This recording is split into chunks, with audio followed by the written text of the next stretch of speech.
Okay. Hey, how you doing, everybody? This is John, and welcome to John's Long Box. Tonight we're having a super secret surprise live chat with RJ from the Fourth Age. Hey, how's everybody doing? I think everybody in America is feeling sick. I came home from work and took a nap, and I woke up to a message from RJ, and I was like, oh, I forgot what planet I was on. I forgot what day of the week it was on. So thank you, RJ. I got super industrial coffee to get me going. But first off, I want to say thank you. I love talking to you. I love watching your videos and listening to your videos. And I just want to. Oh, a couple of people already. Tony Dimes, a coworker, says hello, and Bush Pet Down, one of my regulars. Hey, is there a password? No password. You should be able to see this. Are you having problems seeing this? Or was that a joke that I'm not getting? But anyway, I just wanted to say thank you, RJ. You For those of you who do not know, RJ has his own channel called The Fourth Age, where he talks about you know, what it means to be a hero in comic books in the modern comic book industry. Whereas I mostly just stay towards comic books. He goes into higher concepts that I just love. I wouldn't even hazard to step into your territory. You're a master of that. But RJ reached out and took a chance on me, and I had an interview with him, and it just created a bug. I'd like to talk to people, and this is wonderful. I'm booked till July 21st every Wednesday. Can you believe that? It's all your fault. That's great. I listened Yeah, to the interview you did with Don Chen. That yeah, was isn't he great. great? Yeah, Don's a great guy, and like I said, he knows so much about making comics, and he's been in the industry since I think it was the early '80s. So Yeah, a wealth of knowledge. yeah. I was impressed when you got him, and then I was like, I'm gonna ask. I'm gonna poach some of RJ's guests. So I asked him, and he was like, oh yeah, sure. And then he didn't know who I was. He watched a couple of videos. He thought I was funny, and man, that was like the most pleasant talk I've ever had. The guy was just the easiest and charming and fun guy to talk to. I'm just trying to change my screensaver because everything keeps changing and it's distracting me. I got it. Okay, there we go. All right, so now all distractions off. Wake it up slowly. Focus. Yeah, Don Chin was great. What a funny guy. And I found his personal life to be so interesting. His parents came over from communist China, started up a store, became the great American immigrant story. I love that.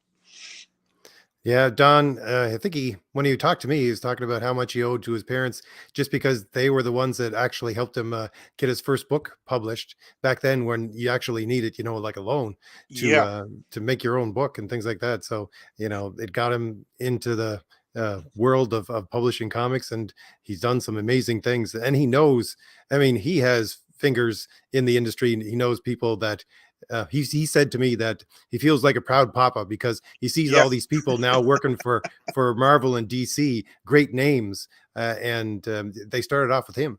right. Like the early Daily Show with Jon Stewart. He said like he helped so many people get their start. That's Don Chin, like Mike Dringberg. That's the Sandman. How influential was the Sandman? You know, Yeah, exactly. he discovered that guy. Yeah, what a great guy. And now he's writing for you. Well, we're just writing together because I think he's tapping into something which I am a little bit short on, which is I'm not the most humorous person in the world. I have a very dry humor at the very least, and I wanted something fun to go with the next Thomas Valiant book to come out. And so I asked Don, "Do you want to write a parody, almost like a '70s campy story?" For basically Thomas Valiant as if it was an old Plastic Man issue. And he said, yeah, that Uh, sounds like something that's really interesting. And so we that just does took it sound off from fun. there. That sounds fun. I got really excited when he was telling me. I just knew that you and he were working together. I had no idea what it was about. So when he told me about it, I could feel my blood pressure going up. It was so exciting. Oh, hello, War Duke. War Duke's another one of the regulars coming on my channel all the time, always commenting. Very insightful comments. Thank you, War Duke. Uh, uh, so right now you have a live campaign going on, right? You have the second chance for Thomas Valiant. Yes. Well, I have that up just for people who want Thomas Valiant alone. It is the original book, which is the first printing. And if you order it from that campaign, you'll get a signed copy from me, which was what you got in the original campaign. And you can get all the pinup I lost you. posters and You still things. there? Yeah, I'm here. Are Good. you there? Yeah, I lost you for a second. Just as about to say you could get, and then you went blank. Oh, the pinup posters are there too, Oh, and okay. the script and all that kind of stuff are on that campaign. The stuff you could get from the original. I just wanted to put it up just in case because I do have some extra copies left over. I'm thinking I'll probably put it up on Kickstarter as well, just to see if we could draw in some more people from that platform, and just introduce people to Thomas Valiant before we move on to Thomas Valiant number 2. Which will be the later on this year. We're doing Crom the Destroyer, which is the fantasy book starting in the 4th of July. So, we got a lot That's of good. things on tap. That was my next question. When's Crom the Destroyer gonna? I don't know. You awakened something in me because before I started talking to you, I wouldn't touch Barbarian Comics with a 10-foot pole. I don't know what it is. Like I like the movies and stuff, but comic books were always super. But then you got I bought a couple of. I bought like the first 3 or 4 issues of the Barry Windsor Smith Conans, but then I never read them. And then you got me interested. And now I'm like devouring this. I'm getting other stuff. I'm reading the Conan novels that I've never read before. I read the like John Carter novels, but I never read the Conan books. I told you, you're an influence on me. You got me talking to people. Next thing you know, I'll come out of my basement one of these days. Did So when you're reading those old Barry Windsor Smith, did you notice how I guess we'll say primitive Barry Windsor Smith's work is back in those early Conan? Yes, I was so surprised. He yes, does things that it looks like he's trying to fake it, like putting somebody's arm over somebody else's face so he doesn't have to draw a face and all those kinds of things. It's staggering to see how much he's developed as an artist. yes. The first couple of issues, I think because I did a showcase on Conan #1, and I think he even said that he looked like he was like aping Jack Kirby and with Sterenko. Like you could definitely tell those were his 2 favorite artists, and he was just blending Kirby and Sterenko, and something it seems stiff.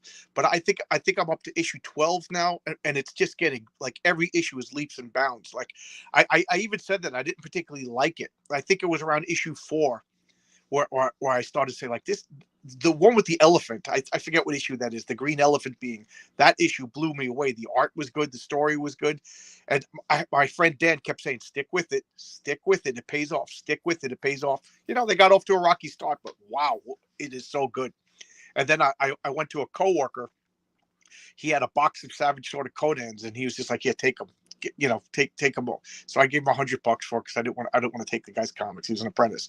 So I just got a box of I did a video on that, just like I'd say like a good half of Savage Sword of Conan. So I got a lot of Conan to be reading. I'm with you. I was filling up my holes in my Conan collection.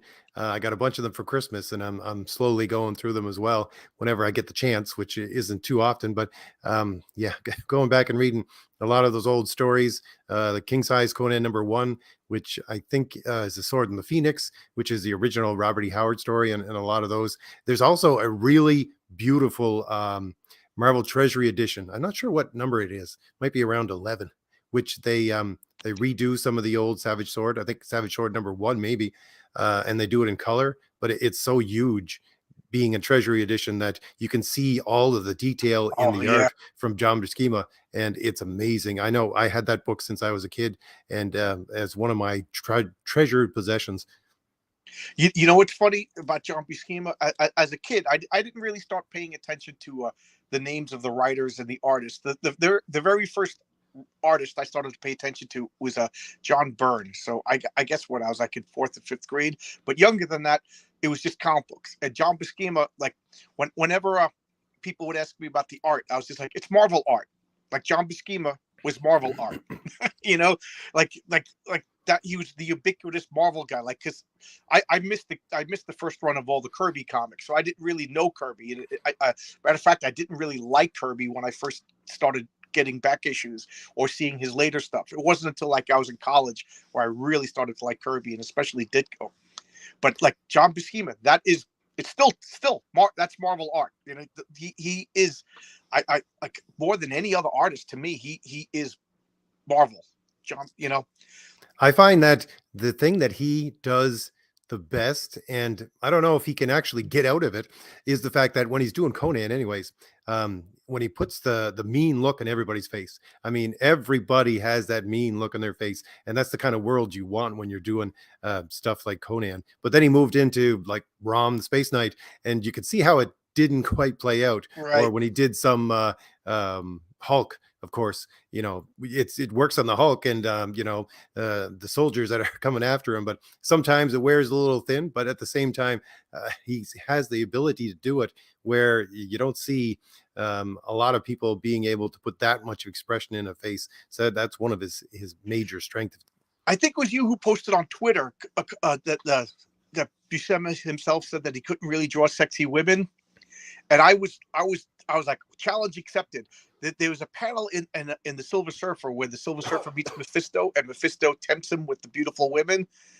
I didn't want to go get the comic. I figured that would be an easy image to Google, and I wanted to put it and be like, Buscema, have you even seen your? I remember seeing that panel as a little kid, and it was like the first time I wanted to like take a comic book and hide it under my bed away from my parents, because I thought there was like, this is bad. This, you know what I mean? Like he drew like, they put like lusty looks in these women's faces that, like, as a little kid, I'm like, this is something I should be reading this, so, go ahead, John, you could draw sexy women.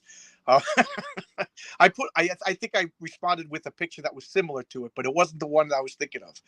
Yeah, I would like to. I don't know if it's out there anywhere in the world, but John Buscema did art classes in New York for a long time. I Yes. really wonder if there's people who have any recordings of those classes Oh, or anything wow. like that. That would be an amazing thing That to would get your be. hands on.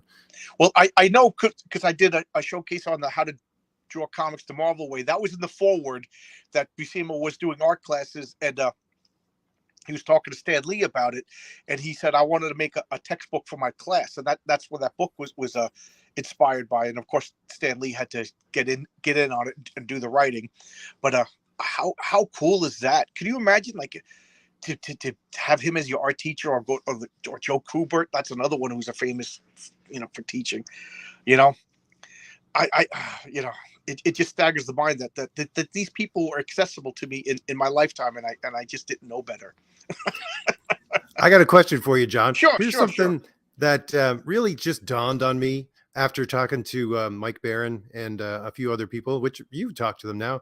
But I honestly never really thought about the impact of New York on comics, especially Marvel comics. I know that that's where it's centered around, Right, but it's more than that. It's more than the world that they present. I think it has a New York feel to it. The older comics, right up until you get to the 90s where the Image people came in, I think right. that New York feel was the thing that helped make Marvel comics.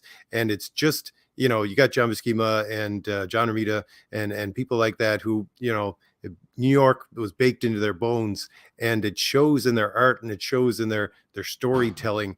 But I don't know. For me, that's just looking at it from an outsider. For you, as a New Yorker, do you feel that connection to Yes. those artists? And you know what's funny is I took it for granted and didn't really think about it. And I think you brought it up, and I think unrelated. I think your boy Zach from Diversity in Comics, or Comics Matters, I forget what he calls himself these days. He brought it up like a couple of months ago, and there was a third person whose name is escaping me who brought it up, and I just sat down, and then in my comments, I put up a post, in a community post, a picture of why can't I? The name is escaping me, of the physical location where Avengers Mansion is supposed to be. I worked down the block from it, and I'd walk by it, and I would walk by it, and I'm like, this building looks familiar. And then of course I took a picture of it and I Googled it, and I'm like, that's the Avengers Mansion. And there's a couple of maps in like old Fantastic Fours, or I think the Marvel Universe, that shows you the locations where and I'm like, you know what? So anyway, I'm getting ahead of myself. I posted that picture in the community, and somebody commented, like, they said, John, you're like the Forrest Gump of comics. And I didn't want to respond right away. And I'm like, he got me thinking, like, and it's, what's funny is I went and I got this for a video. I just want to cover up my last name, but like I'm trying to cover up my last, but here, can you see that? No, I'm not sure what it is. It's You're it's a pass. I I okay. I I, I was the electrician for Marvel Comics, you know. So like how fortunate, like all these little, like, it is true, like all this Forrest Gump stuff. Like, I was Marvel Comics electrician, and then while I was the electrician, I was sending like messages over to Diversity Comics. I was one of his insiders, telling them like how physically depressing it was to be in Marvel Comics. I don't know if you ever read the Escapist, but he in the character in the Escapist wanted to be a magician, and there was a magician's club that he couldn't get into, and he befriended one of the old timers, and he invited him into the magician's club, and he thought it was going to be guys in top hats with rabbits, and wands pointing stuff, sparkle, and he goes in, and it was just a bunch of old guys fighting over the who got more, you got more soup than me, you're cheating at checkers, and he said it was the most miserable thing. That's the way it was when I went to Marvel Comics. It was dark, it was dreary, it smelled musty, the lights were flickering.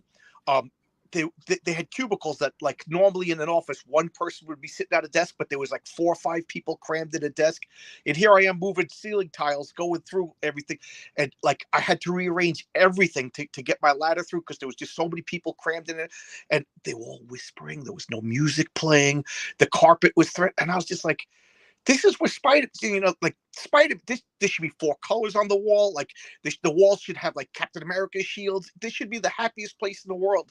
And it just, like, I felt like the Roman soldiers should have been banging the drums, and all the guys should have been like writing to the beat of the. But so, like, and then I told you my coworker, his next door neighbor, it was John Romita Sr. I don't know if I ever told you that. So he one day he was just like, "Do you know who John Romita Sr. is?" And I was like, "What, are you kidding with me? Of course I know who he is." He's like, "Oh, he's my next door neighbor." And I was like, "Oh my God!" Like, I was jumping up and down like a crazy person. And he's like, "Is he important?" I'm like, "Are you kidding me? Are you like?" I was like rubbing my head, like spinning around in circles. He's like, "Do you want to meet him?" I was like, "Yes, I want to meet him," but I didn't want to be a pet. So it took like 6 months, because he was like, "Do you want to meet him or not?" I'm like, "I want you to invite me. I don't want to say, like, can I come over to you?" So I went to John Romita Sr.'s house, and like, he's just the kindly old guy that lives next door to my buddy Pete. You know what I mean? And Pete is like, "Yeah, he drew Spider-Man," but that didn't mean anything to him. So Pete and I sat with Romita, and he just talked. He was so gracious. He was so nice. He signed a couple. It's funny, because I went with my Amazing Spider-Man number 39, and I handed it to him, like, all nervous. And the first thing Romita did was took it, like, rolled it in his hand. Like, he didn't crinkle it or anything, but he rolled it in his hand. And I'm like, I can't tell Romita not to wrinkle that comic book. Who the hell am I? And I'm just like, please don't ruin that comic book. Please don't. And he signed it and gave it back to me. And I'm like looking at it with a side eye, trying to make sure he didn't put a crease in it and everything. And I sat in the room where he drew Spider-Man for 20 years. It was so cool. So yeah, I do kind of feel like New York is comic books, to answer your question in a long, too much coffee kind of way. I do feel like New York is comic books, and comic books are New York. I think it has to do with, like, look at all of these original comic book guys. Like, I always try to ask people, like, if you made a Mount Rushmore of comic book people, like, I put, like, William Gaines, is that his name? The guy who founded EC, Entertaining Comics. He's like an unsung hero. And then his son, I forgot which one's the father, which one's the son, but I would put, like, Stan Lee, Jack Kirby, a lot of those guys, because William Gaines kind of was the guy that founded comic books in a way. And these guys were all the same. They were all New Yorkers, first or second generation immigrants, Jews, thrust into a metropolitan world. I'm sure, they had traditions from the old world, and all of that became like this, like, New York really was the melting pot. Remember when we were kids and we were taught that America was a melting pot? They don't talk Yep. about that anymore. Now, No. now it's whatever. I don't even want to get super political, but back then it was a melting, and New York, nothing. I think, like, I'm biased because I grew up here, but New York was the embodiment of Americanism, and then we had these guys that were like, they escaped horrors, you know what I mean? Like, Jack Kirby's family escaped horrors, Stan Lee's families escaped horrors, William Gaines' family escaped horrors, Will Eisner, all these guys. They came to America. They encompassed the American dream, and Siegel and Schuster, another more Jews. They made Superman. I think Bill Finger was an old Jewish guy. All of these guys, like, I don't know, they had real trauma, and they went to New York, and New York was tough. Jack Kirby, listening to all these stories about Jack Kirby as a kid, growing up on Delancey Street, fist fighting. He grew up in a ghetto, in an ethnic ghetto. He was the Jewish kid fighting the Italians, fighting the Irish, fighting the blacks, fighting the Hispanics. He was a tough kid. You didn't want to mess with these guys, and then they all took all of this metropolitanism and they created comic books, and like it was a universal appeal. The whole world, kids in India know who Spider-Man and Superman are, and you know what I mean. And now, I don't know if I'm answering your question or if I'm going off on a tangent. Now we got people who they don't know anything. What are their job experience? They grew up, maybe they worked in a comic book store, maybe not.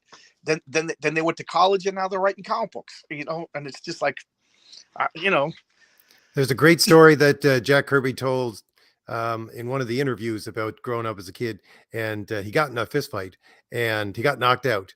And the next thing he knew, he was waking up on his mother's doorstep, because even though the guys who beat the pulp out of him, because they were in a fist fight, still they didn't want his mother worrying, so they took him all the way home after knocking him out and just put him on his mother's doorstep so that nothing would happen to him. I mean, there's rules. You don't mess with the moms, Plus, she was probably tougher than Jack. and Jack Kirby was another. I heard when he moved out to California, like his address was public, and kids were like, "Oh my God, Jack Kirby lives by," and they would knock on his door, and Rosalind, his wife, would answer, and they're like, "Is Jack Kirby live here?" And they're like, "Yeah, come on down." And next thing you know, she's making sandwiches, and there's little kids hanging out, and Jack Kirby. But the thing is, Jack would give them original artwork, and as they would leave it, Rosalind was like, nope, we got to sell that. That's money for us. That's our income. But Jack was just a kindly old soul who loved his audience coming to. Nowadays, you say the wrong thing to a comic book creator, they call you an alt-right Nazi, and Jack was having him in his house. Here's some inside baseball for you, John. For I don't know, when you got Thomas Valiant, did you get the map? Did I send you the map with your book when you got that issue? No, but anyway, I did not get the map. If you do you know the old Marvel role-playing game they had out in the 80s? Right? Yes. There was an issue of it that did the map of New York, and it shows you where everybody lived and all that kind of stuff. So I took that as my original blueprint. And what I wanted to do with my city, which I called Rubicon City, is take that as half of the city, and the other half was basically I looked for a map of Gotham and then traced it backwards through its origins to where it came from, which was an old map of London. So it's split in half of it's London, half of it's New York, according to these two different things. So that's cool. That's really cool. I really enjoyed looking at, just like you, trying to find out where in New York everything was. I tried to do that. I tried to go around with, because I worked in Manhattan up until about 3 years ago, just photographing all of the real life locations of all the comic book places. You know what? And now I'm mad. But I guess I couldn't but take a picture of John Romita's house, because that was supposed to be Peter Parker's house. Like when I looked at the house, I'm like, I recognize this house. This is the house that John Romita drew. How cool is that? Yeah, it's amazing. I never heard that before. Yeah.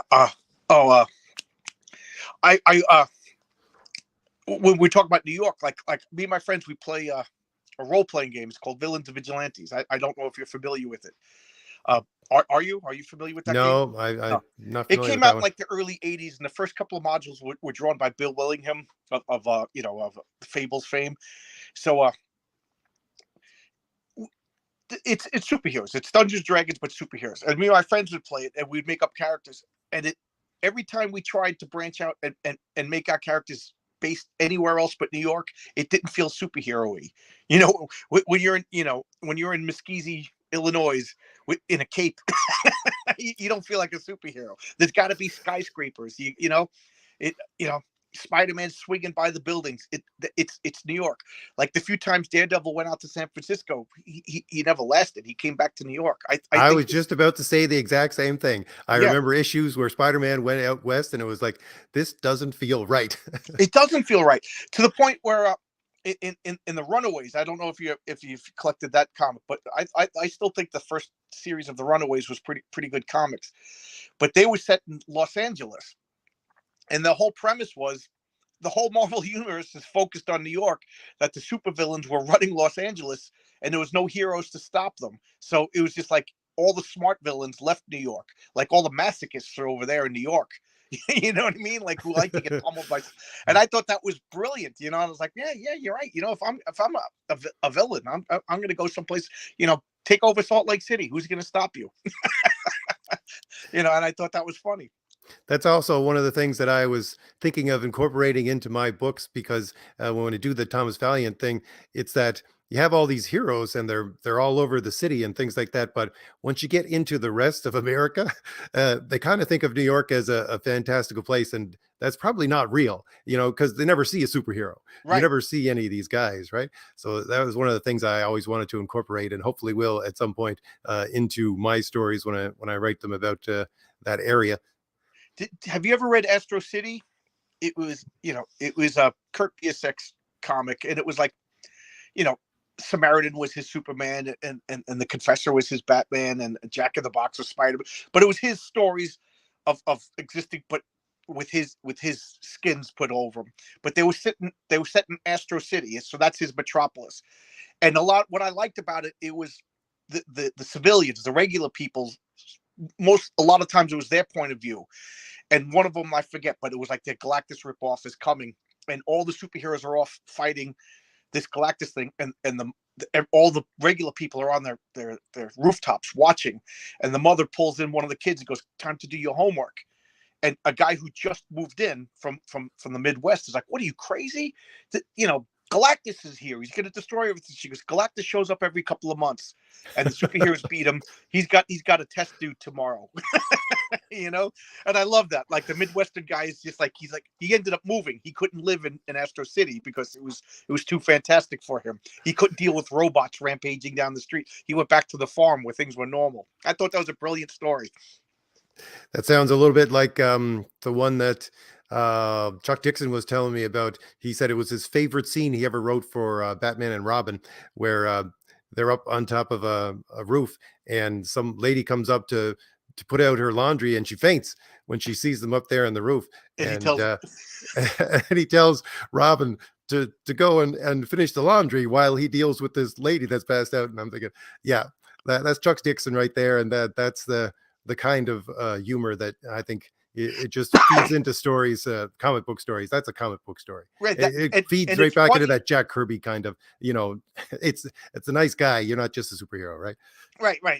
Robin, we're serving the people. We caused this problem. We have to fix this problem. Yeah, and it's humorous, and it grows out of the story because Chuck is a professional writer. It's not some stupid, like, I don't know.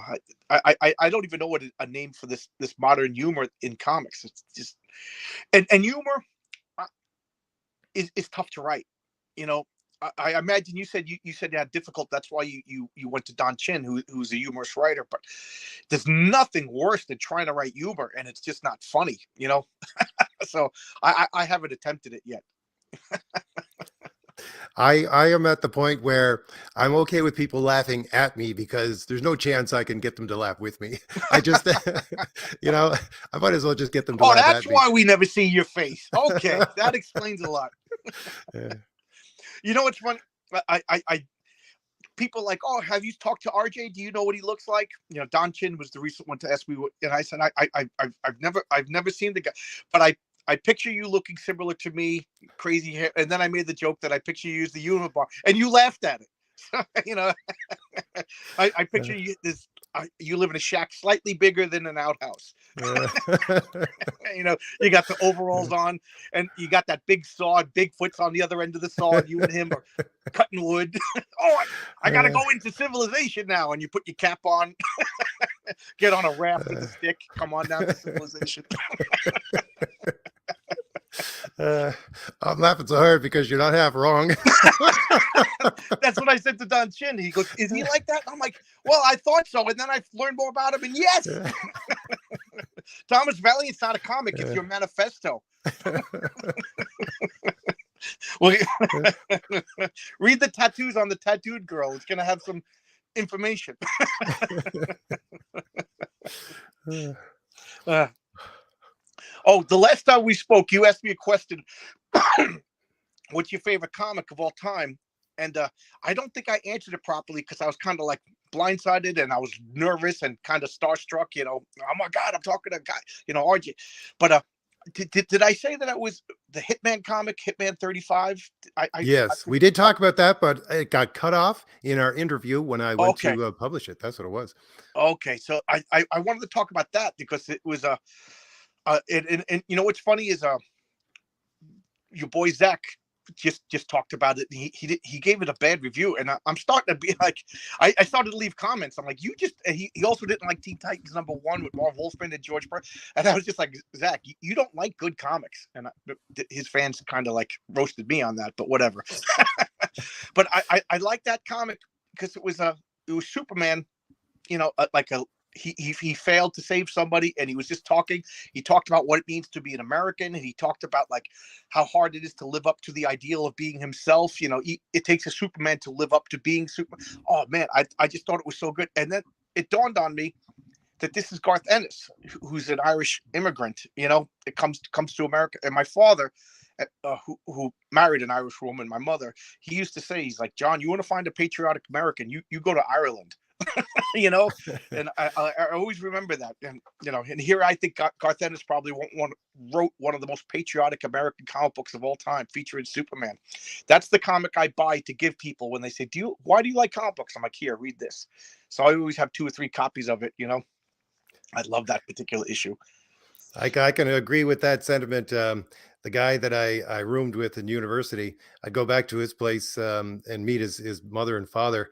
And his father was straight from Ireland. His mother was 2 generations from Ireland, I think it was. But you walked in there, and even up until about the 2000s, when they lived in that old house they lived in, you got pictures up on the wall of JFK and all these kinds of things. It's like, yeah, patriotic to say the least. When my mother and father went to Ireland, I guess in the late 90s, and to see all my mother's relatives, they said they all had a picture of the Pope, a picture of Jesus, and a picture of JFK hanging up in their house. Yeah. Well, I have to say, yeah, because JFK was right there underneath the holy water. They had a Yep. little and they said that on St. Patrick's Day, all the Irish stay home and watch the parade in New York on TV. And my mother made a big deal about St. Patrick's Day every year. She would make the corned beef and cabbage and the potatoes and make Irish soda bread.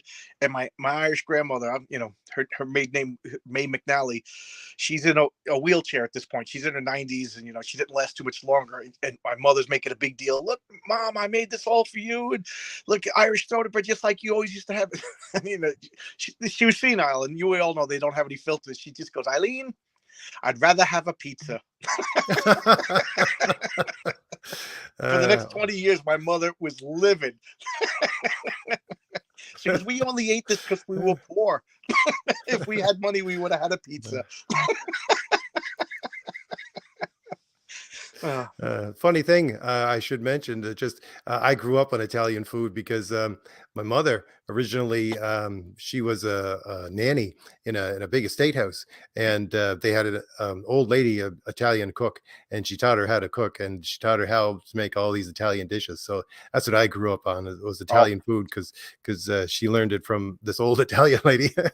I have to laugh because my mother, her maiden name was McNally, she made the best Italian food. Because and people always laugh, like especially all the goombas that I work with. I'm talking to you, Tony Dimes. You're in the audience.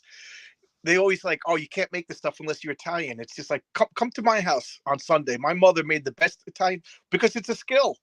It's like saying you can't be an electrician because of whatever. You know what I mean? It's a skill you learn. My mother learned.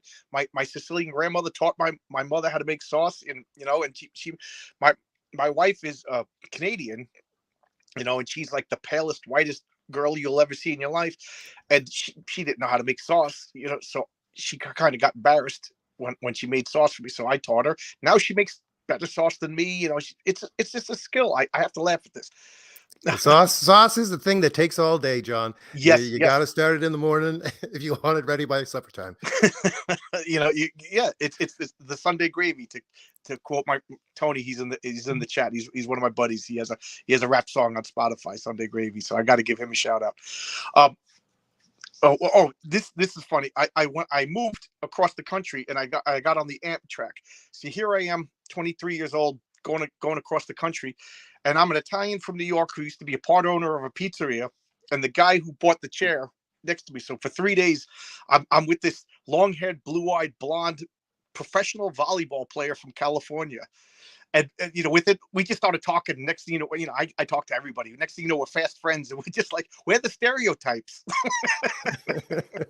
You know, he was the California stereotype, and I was the New York stereotype, and we were just like talking to everybody on the train. It was really nice. It had an open cart with a bar cart. There was old timers up there with, you know, it was all windows, and you know, we just spent 3 days on the train talking to everybody. It was funny.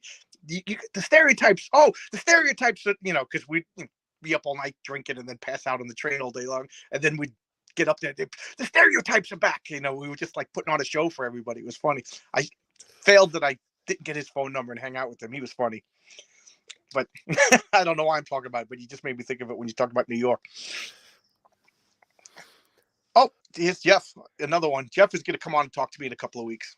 You know, I think we're going to have a live chat with subscribers too. I want to talk to anybody who likes comic books. You don't have to be a pro. So I'll talk forever because I'm super caffeinated. So, I don't remember if I got to talk to you about my favorite comic when we talked last time. No, you've asked everybody, and I don't think anybody's ever asked you. So, RJ, what is your favorite comic book? Favorite comic book is, I'm not sure the exact number, but it's Walter Simonson Thor. It's the one with the destroyer on the cover. So it was the ending of that destroyer arc where Thor actually has to don his armor because been cursed, so that his bones were frail and things like that. So he eventually gets absorbed into the destroyer. I can't remember the number off the top of my head, but that was when Walt Simon was also writing the comic, right? I think so. Like the same run with Beta Ray Bill and everything. Yeah. Because Walt Simon well, Beta Ray Bill was the first of that run. This is later on in the run. This is when it turned. This was the end of the huge arc that he'd been on, and he did a second arc after that. But yeah, that I swear, when I got that book, I remember going to my comic store and getting it, and I ran back to my parents' car and sat there in the night, just underneath a lamppost reading the thing. I was so excited to read this thing, and the best thing about it was I was that excited when I was done as well. That was one of the most, I really think that's the best comic and the best comic arc ever written. I think Walter Simonson has never topped himself with that arc, and it was a thing of beauty. Walt Simonson's amazing, and I love your description. So you drove over there in your parents' car. So you were a teenager.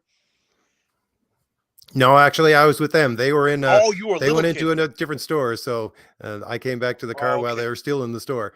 Because I remember that driving as a teenager in my old beat up 72 Malibu, driving out to, if I couldn't find it in this comic book store, I drive to the next comic book store. Then look at, oh my God, they got it. They got the issue I'm missing. And, getting all excited, buying comics. And I would like pull over someplace, like in a parking lot, and just read comic books because I couldn't get home. That's how excited I was to read comic books back then, Oh man, I know exactly how you feel. When people were telling me like, "Oh, how many comics?" I remember I when I was in college, I dated a woman who owned a comic book store, and she said, "How many comics do you have in your to read pile?" And I was like, "What are you talking about?" She goes, "Your to read pile." And she goes, "Every comic book fan has comics that they just." I was like, "No, like I'll buy comic books tonight, and I'll read them all by tomorrow." I was so excited. So, I can't believe I have 22 long boxes of to read comics now because I waste too much money, and I bought collections from people. But she started, it's her fault. She started giving me comics because she ran out of room in a comic book store. So she created my to read pile. But I never had that problem when I was a kid either. I always read everything so quickly. Even, I'd go into the comic store every couple of weeks because the town was fairly far away. We lived in the country. But I would have a stack of 3 different piles on my dresser of stuff that I'd read, stuff that I want to read again, and stuff that was old that I wanted to read, because I would always just run through everything I bought, even though I would scrimp and save every last dime to buy comics. Right. I still would go through them before I would get new comics, and I would have to go back and read old stuff again and again and again. Do you remember as a kid like you get an old comic and reading it and reading it and reading it over and over again, to the point like I still have comics from the 70s that I could close my eyes and maybe I can't get the words right, but I could get the panel progression correctly, and tell you the story, and then Reed Richards did this, and then the thing came up behind and threw a punch at Doctor Doom, you know, but comic books I read last week, I'm like, oh yeah, I did read that, didn't I? Yeah, I read that. I find the great thing right now with what I'm doing in trying to understand and create comics is that, well, if I do run across something that I've read before, I'm going to read it with looking at it, analyzing it. And if it's something that I haven't read before, I have to read it first and then go back and read it again in order to actually go and look at the things that I'm trying to find out, which panel progression and how many panels per page and all this kind of stuff that I want to pull out of it, because I can't do it on the first read. I try and I try and it won't work because Well, I'm too excited to actually read the damn thing. since I did this channel, I've been reading with the more like critical eye of like, okay, this is why this choice is happening, story, but up until I did this channel, it was just read the comics. That was good, that was bad. Like I didn't really like I knew if I liked it, but I never really articulated why. Like, oh, Fabrizio Aiello, geez, he's in the chat. He's the creator of Horace H. Hoover on Alterna Comics. I had a I talk did with him. watch, you Great had guy. him on here a couple of weeks ago, didn't you? I watched Yeah, that interview. great guy. Yeah, yeah. I watched that video and I cringed because I just I talked all over him. I feel so bad. Sorry, Fabrizio. I feel like I owe you an apology. Some of the videos I can't watch. I'm like, I didn't know what I was doing and I was talking all over everybody, like I'm doing to you right now. I've been doing that for 5 years, just talking over myself. That's funny. Oh, I wanted to say this about Walt Simonson. Walt Simonson just said he solicited work for Marvel, saying like I'm available, and Marvel told him that fans don't want his artwork anymore. Can you believe that? No, that's uh, I can understand what they think they're trying to do because I talked to Rini, um, uh, from she's the writer. She used to work for Marvel for a Yes, couple of years, yeah, but she's she doing was saying that about what werewolf they, comic. yeah, what they didn't want, and it's really sad because that clean art style of Walter Simonson, that with the clean colors and everything else that go with it, and the almost geometric shapes that he uses for everything, yeah, they don't want that anymore. I think it's quite honestly that's where the iconic look of comic books comes from, that clean, He's a um master. yeah, and it's not only him of course, but they don't want that anymore. They want this mud colored, confusing look to their books, and they want to change the entire way everything is made. I could see, just from the people running it and the people being hired, that they're never going to go back to anything that's really iconic like Walter Simonson, I just wonder unfortunately. if that's the excuse because they just can't afford him. you know, you know. But how can you? And you know what's funny is I have a couple of friends that just watch my videos once in a while. Something will catch their eye because they're not really into comic books, but they're people that I know, so they're being nice and watching my videos. The only artist they ever said anything was I showcased Walt Simonson's Ragnarok, and they're like, "Who is that artist? I love." These guys are all into heavy metal and everything like that. They're like, "This guy could do heavy metal albums." I would, if this was the '70s, I'd have a Walt Simonson van. I'm like, "Yeah, he's a great artist." So these are people who are not even comic book fans. Are out of all my videos, they're like that Walter Simonson. Well, I lost RJ. Okay, RJ. I guess I insulted him. Oh, Fabricio, thank you for saying it was great. I'll send RJ another. I think he has the link. Maybe he'll come back. I don't know what else to. I don't know what to say. Fabrizio, you want to come in, talk to me and RJ? Uh, the screen might go blank for a second while I resend RJ the link to come here. So I don't know if it's blank. I don't know if you can hear me.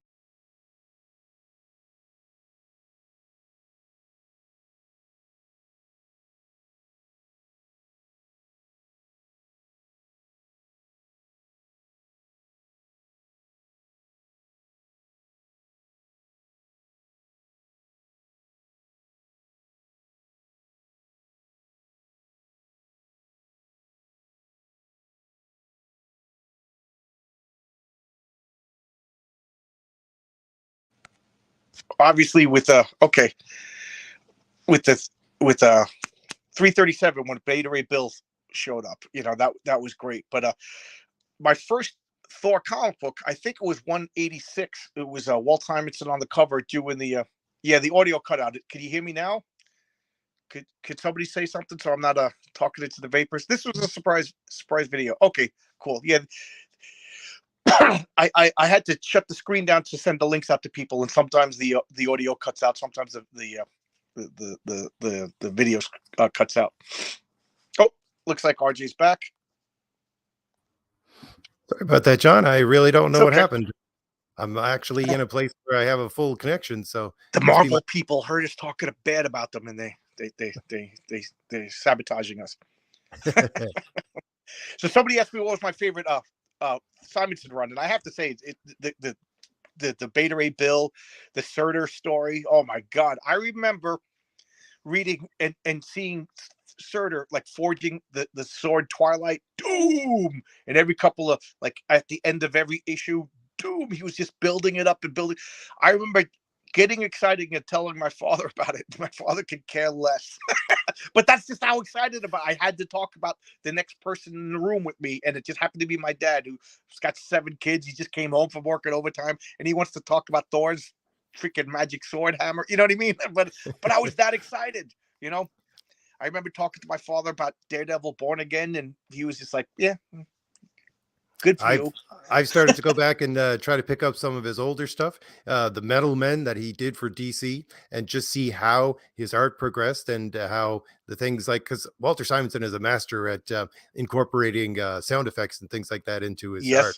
and to see how it starts off when he's in those earlier books and then goes and progresses into something like his magnum opus of Thor, it's really really interesting to see. I think that that's something I want to do more and more of, is just follow an artist through his years and see how they advance with, it doesn't matter who they draw for, Marvel or DC or Independence, but it's an amazing thing to watch.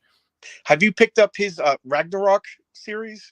I have some of them, but I don't have all of them. They're just a little scant to get at Yeah, they're hard to here where get. I am.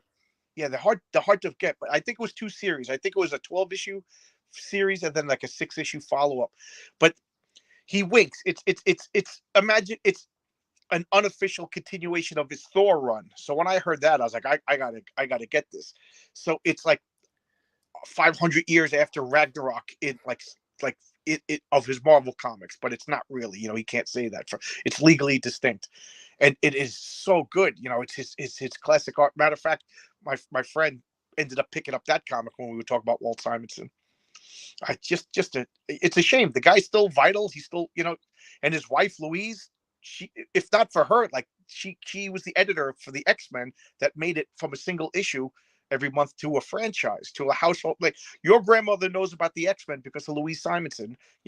This is like a comic book power couple that they might as well be radioactive right now. It's such a shame. It just shows Yeah, you how bad the industry is. their run on X Factor was something that made me buy that book right up until I stopped buying comics. I have from issue number 1 right up until, what is it, the mid, almost late 1990s, because of those two, Yep. and the beautiful job that they did. So what year did you quit comics? Heroes Reborn came out, and I just said, I'm done. I'll Yeah, buy back issues that's a from good now jumping on. off point. That was a good jumping off point. That Yeah. Captain America is atrocious. Yep. It's probably the worst comic I've ever read. Although I'll probably catch hell for saying it. I didn't really mind the Fantastic Four. I kind of liked what they did with all the heralds, representing the 4 elements, and they were all, Terex and Firelord and Silver Surfer and Gabriel Airwalker with the 4 elements, and with Galactus at one time. And the Fantastic Four got their powers because when they went into space, Galactus's ship was nearby, and that caught. I just liked that they tied it all together, but then it fell apart, like Yeah. like all Image stuff. They can What never tack the landing onto anything.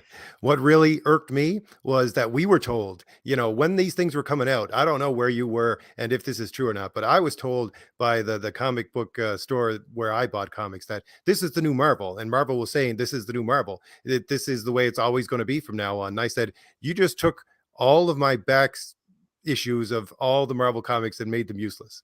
And Right. that irked me to no end, so much that I said, I'm done. Yeah, e- comic book people were prickly pears. We're kind of compulsive, and Chuck Dixon said that comic books overall kind of shot themselves in the foot by catering to people like you and I. And he makes a good point. He says that the casual comic book person at the 7-Eleven bought more comic books than the whales. You know that term, right? Yeah. So you and I I'll guess. disagree with it on that point because I I, used well, to I don't know. buy. I always take Chuck Dixon as a primary source, but he says like the issues that sold, back in the newsstand days sold more than what was at the comic book store. He said, but when they pulled out of the newsstands and went right to comic book stores, he says it was the beginning of the end. And at the time, I remember, oh my God, comic book stores, this is so great. A whole store for comic books. No more 7-Elevens. But I kind of see his point, like when he says that only a person who's really into comic books steps foot into a comic book store. But Yeah, that's true. the casuals went into, so they should have, and he said that was Diamond kind of pushing for the comic book stores because then they didn't have to take anything back.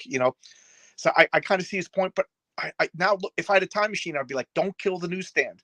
The Yeah. newsstand is like the drug dealer on the corner. Hey kid, this is free. Take this, I and then remember the comic book stores are the hardcores. the comic book store was the thing that I loved, was because I used to go into, there was one specific drugstore and one specific grocery store I went to get my comics before there was any comic stores around where I was.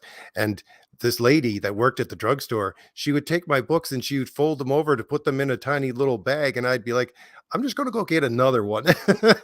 Oh God, that just hurt. I remember I don't know why, but I was just like, I have to subscribe. I just got it in my head that I have to subscribe to a comic book. So you want to know something bizarre? I stuck dollar bills into an envelope, and I didn't want to rip my comic book, so I drew a picture of the ticket, and I subscribed to Doctor Strange. I think it was like $3 or something like that. This is how stupid of a little kid I was. I actually put money into the envelope. It was like $3 a subscription, and mailed it. And then my friends were like, "You just wasted $3," and that was a lot of money at the time. And next thing you know, I got they sent it to me. I got the subscription, and they came in just like a black, not a black, like a brown garbage bag. So Yep. and they were all beat up.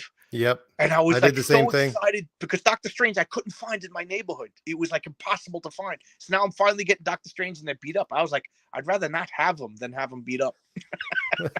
So disappointed. Yeah, that's exactly, because I remember one Christmas my brother got me a subscription to X Factor when it had just started coming out, and I had to buy a second issue of each one of them just because they came in such bad shape. I know.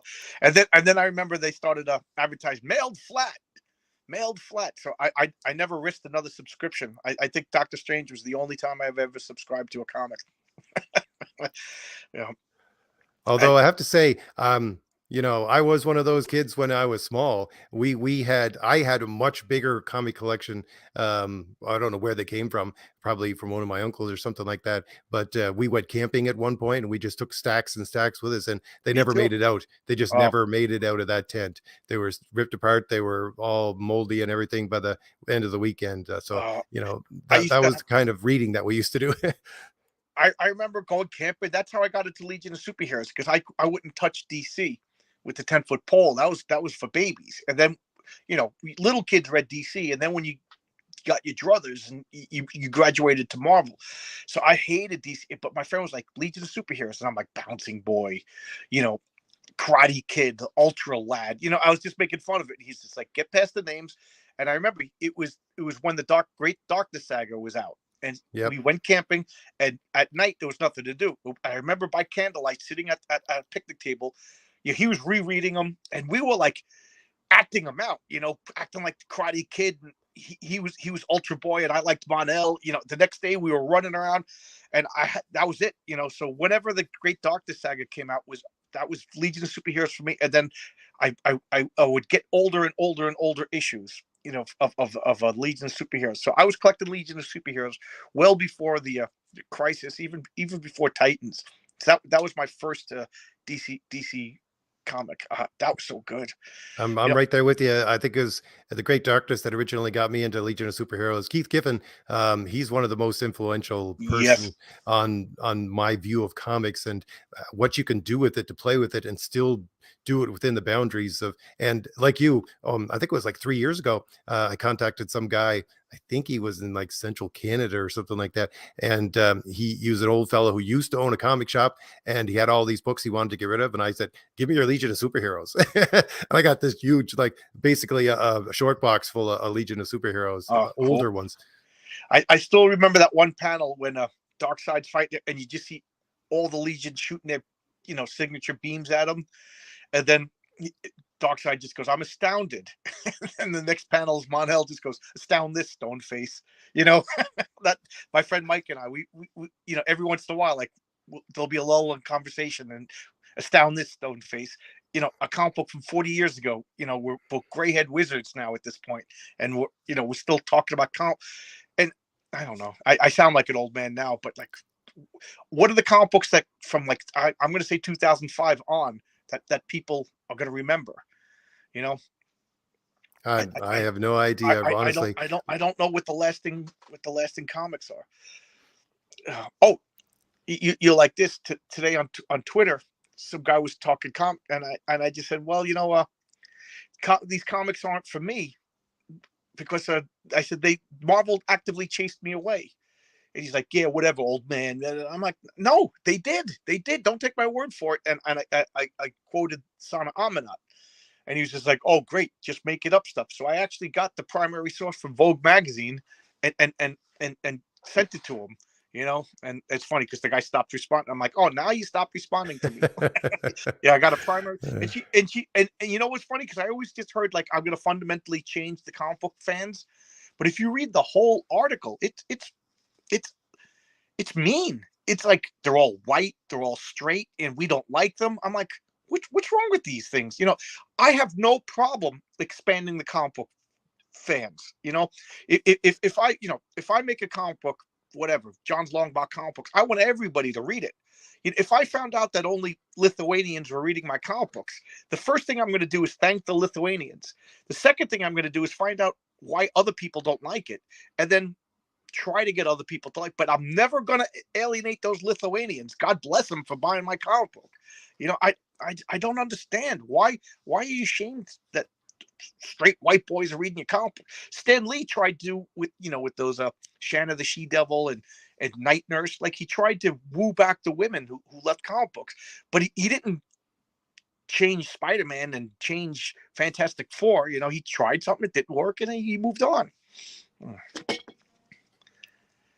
Did I lose you?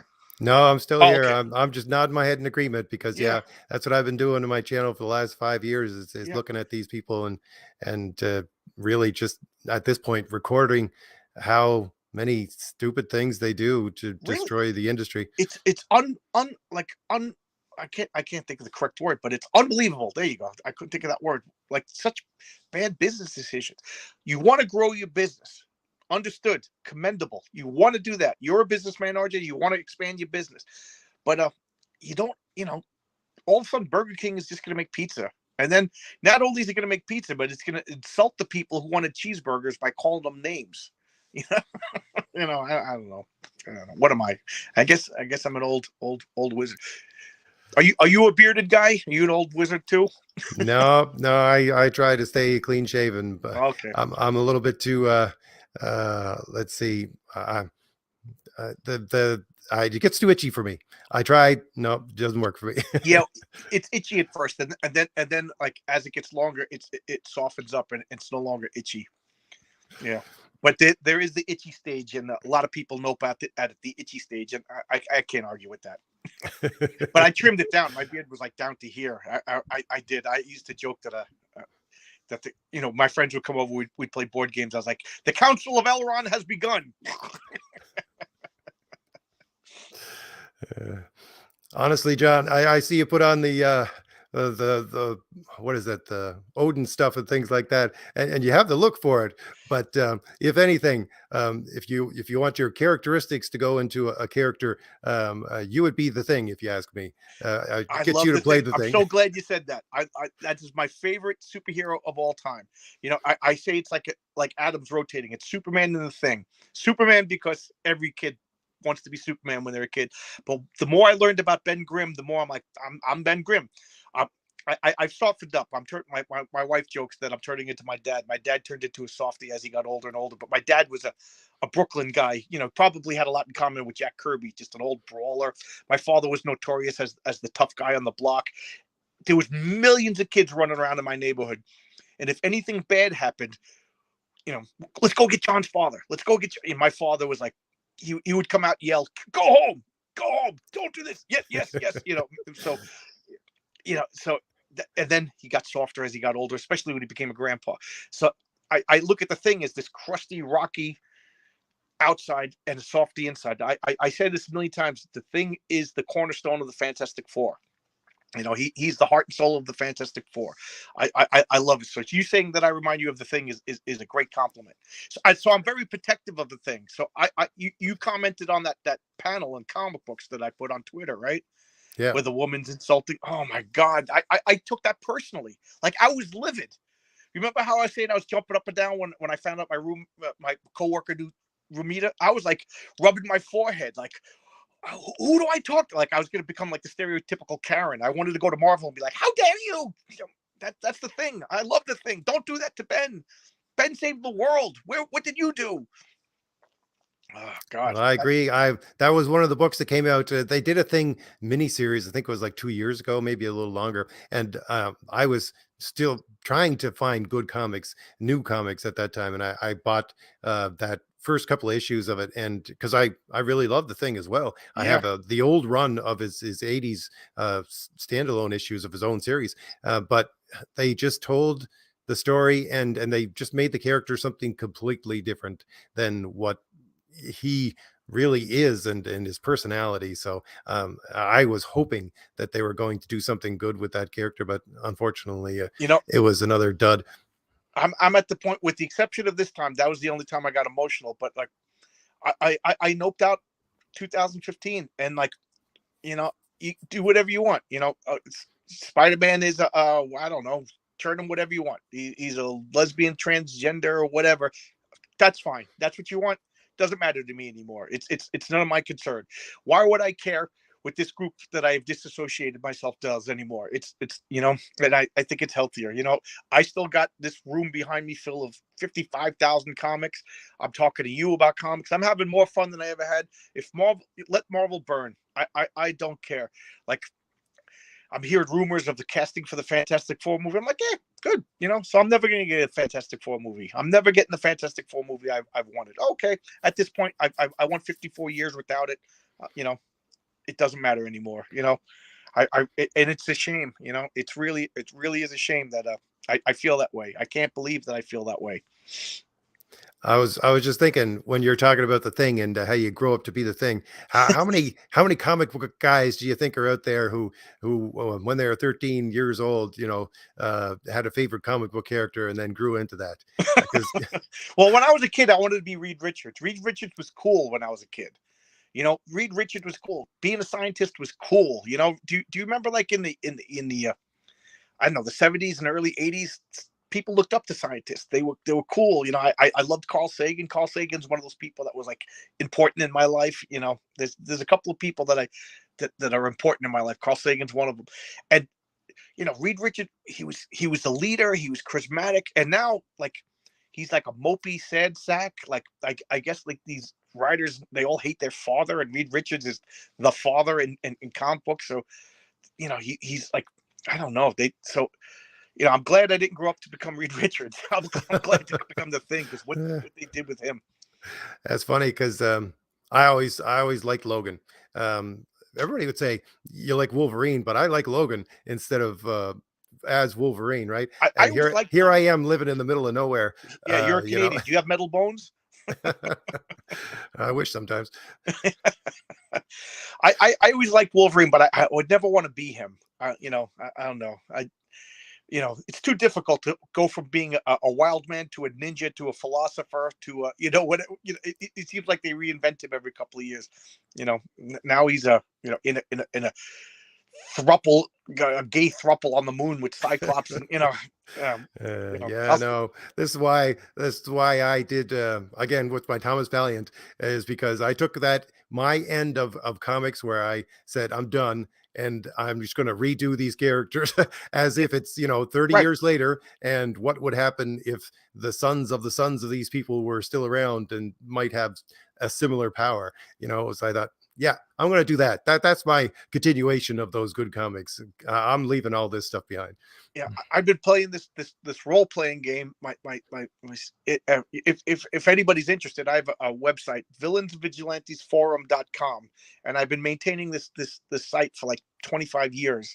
So that was like my foray into comic books. And every time we play a game, I write up the story. So I got like, geez, like 40 years of characters of NPCs, because my friends' characters are their characters. I'm not gonna, but I'm pulling all of them and making my own comic book stories about them, and you could tell like some of them are based on Superman and some of them based on so kind of like what you're doing. But I think everybody does that at this point. So like I have my own toys to play with. Like I joke around with, like, if Marvel was to hire me, you know, then I'm like, nah, I would say no.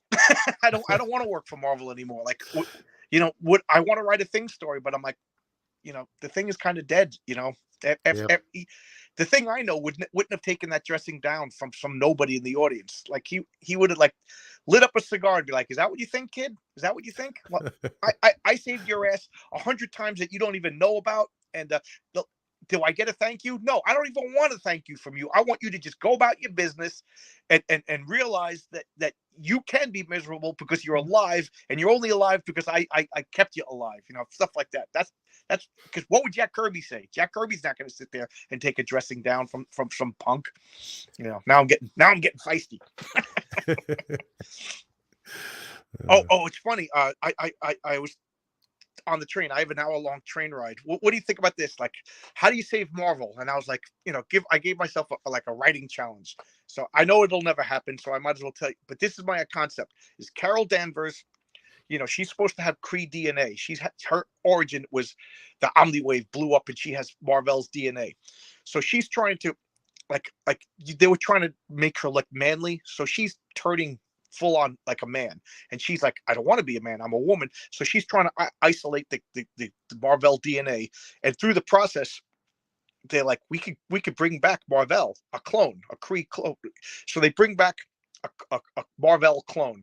So the original Captain Marvel is back, but he's a clone, so he doesn't have all the memories. He's like an infant, and she's teaching him everything. What's this? He doesn't know the words, so she's teaching him everything. And his cosmic awareness is buzzing, but he doesn't have the wherewithal to know what's going on.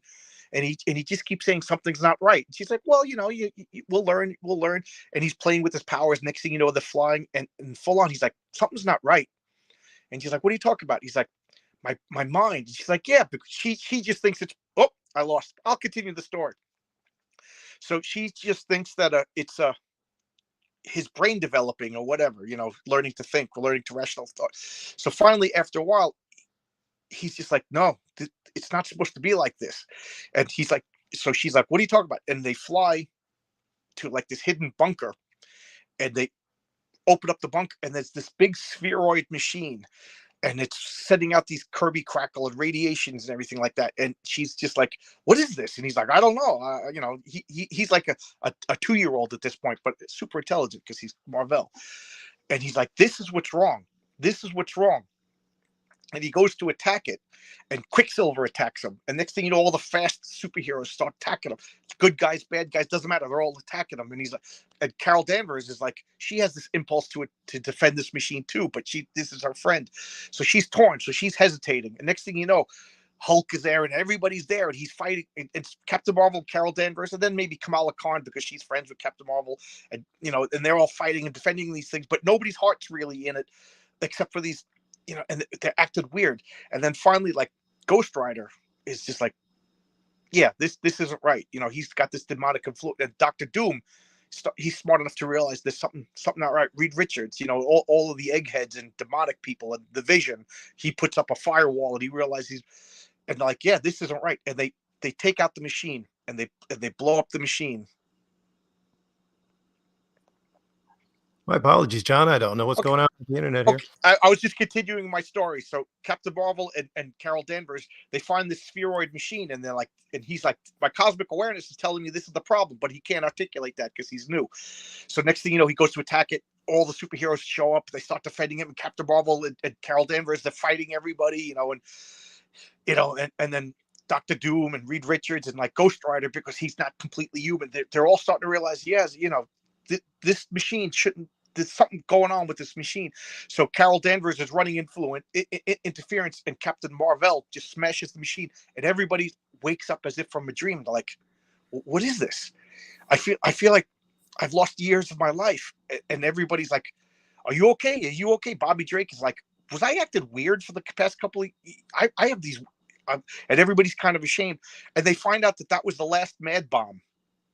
Remember the Mad Bomb story from the '70s, Captain America? I don't remember The that original one. Oh yeah, it was Kirby when he took over Captain America. They had a Mad Bomb the size of a peanut. It was called Peanut, and that had to change everybody's personality in a city.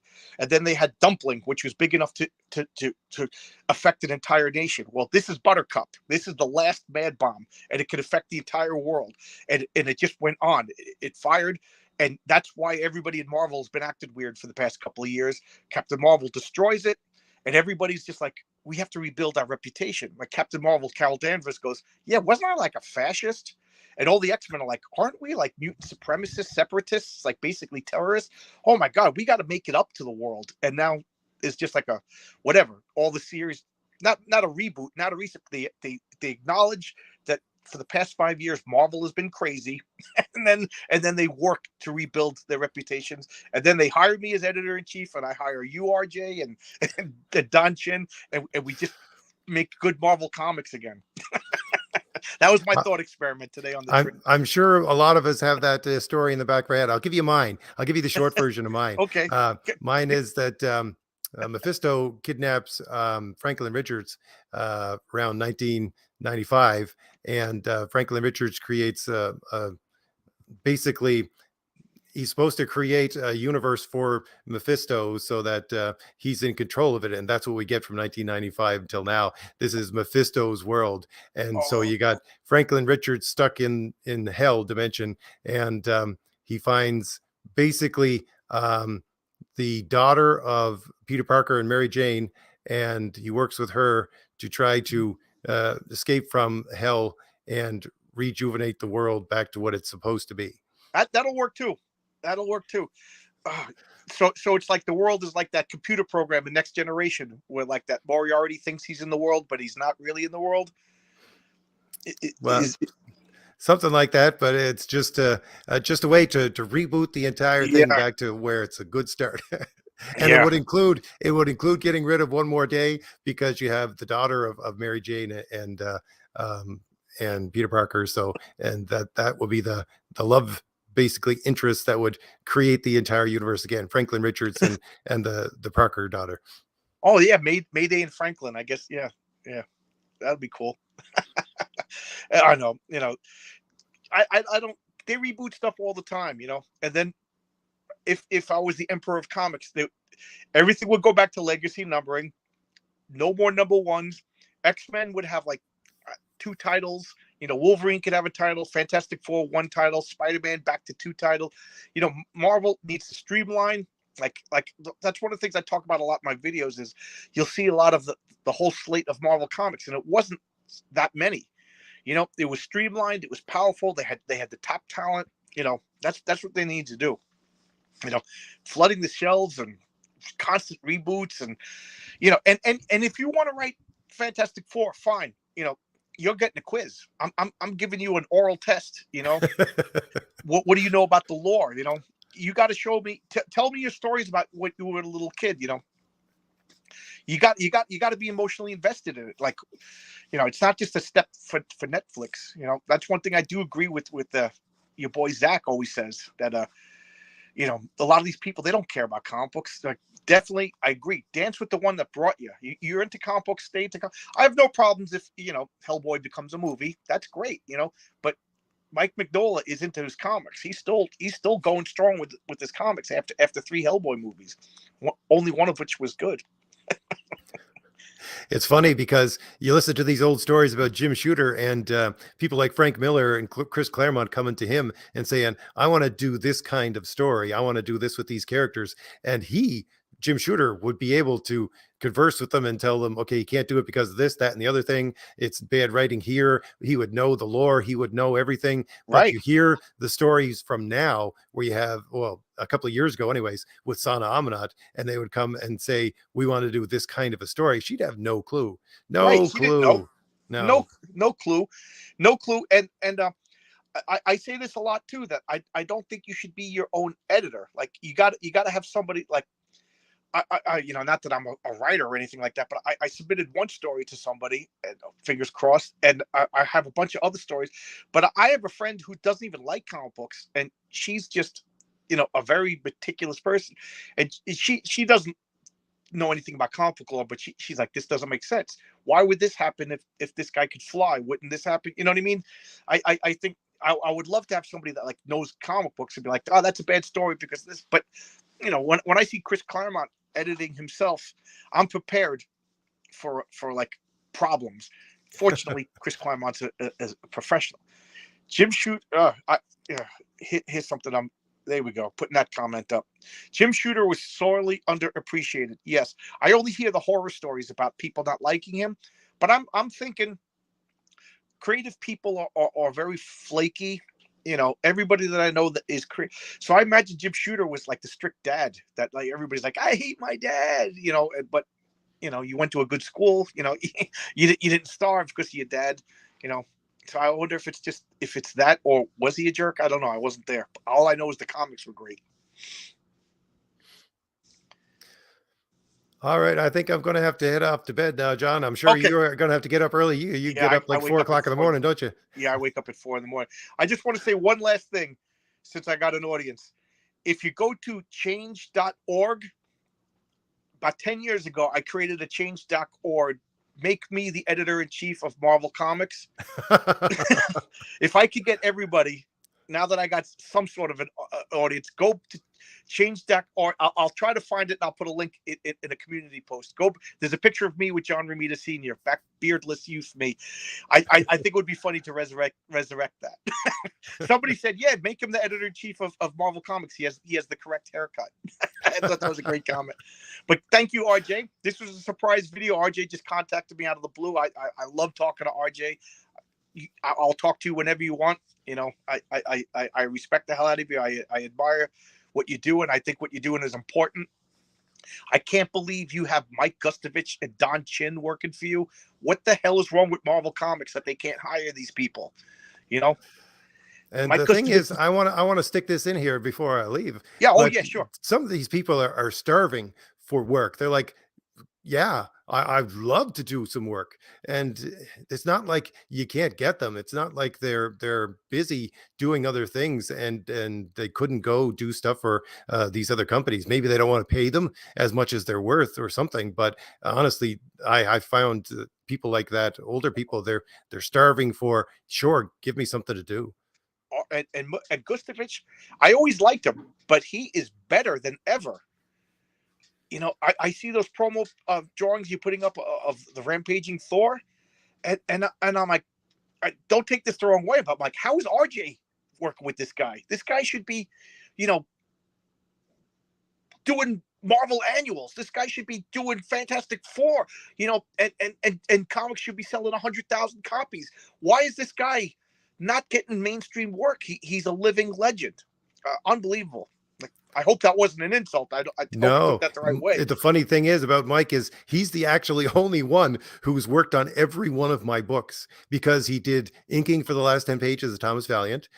He did Rampaging Thor for the Valiant Heroes. He's doing the inking for all of Crom the Destroyer, and he's doing the backup story with Don Chin for Valiant or Thomas Valiant #2. Oh, unbelievable. Did you just contact him out of the blue? he contacted me, and a couple of guys like that contacted me, old fellas, inkers and things like that, because I said I was looking for an inker, and he said, "Hey, I'm free." Oh wow, yeah. And Don Chin was saying that there's a comp, the Masters, that has like it has like Butch Geis working on it, Pat Broderick, and I forget who else he said, but Pablo Marcos. I'm like, these guys are phenomenons. How are these guys still itching for work? And I don't know. I'm like at a loss for words. How is this possible? It's like we're living in the Twilight Zone. Yep. It's all, I forget who said it, but they said comic books is the only industry in the world where experience is a bad thing. Yeah, it seems like it. Yep. But I can hear you fading. So thank you for coming on. Yeah, RJ last week you said, hey, you want to talk? I said yes, absolutely. I want to talk. I'll talk whenever you want, RJ. Thank you so much, and thank you I everybody for the comments. Go ahead. I Give us a appreciate you. pitch. I appreciate everybody dealing with me and my shoddy internet. I don't know what's going I on understand there's with a it today. Bigfoot messing with your antenna right now. But I want to thank you, John, too, because you do something critical, I think, for comics, and that is show everybody how fun they are, and Right. that's essential. And I'm having more fun thanks to guys like RJ, thanks to Fabrizio Aiello, all Bush Panda, all these guys in my comments. I know I sound trite and I say this too many times, but it's the absolute truth. In 2015, I was done with comics. And now here I am. It's 2023, and I'm talking to RJ. I'm talking to Fabrizio. I'm talking to Pizza Medi, Don Chin, and I'm having a blast. My wife's upstairs waiting for me for dinner because I'm talking to comic book people. This is awesome. I'm having more fun than ever. And thank you all, everybody. It's so much fun. And thank you, RJ, for coming tonight. No problem. Thank you, John. All right. Bye-bye, everybody. I got to go get my dinner. Bye-bye.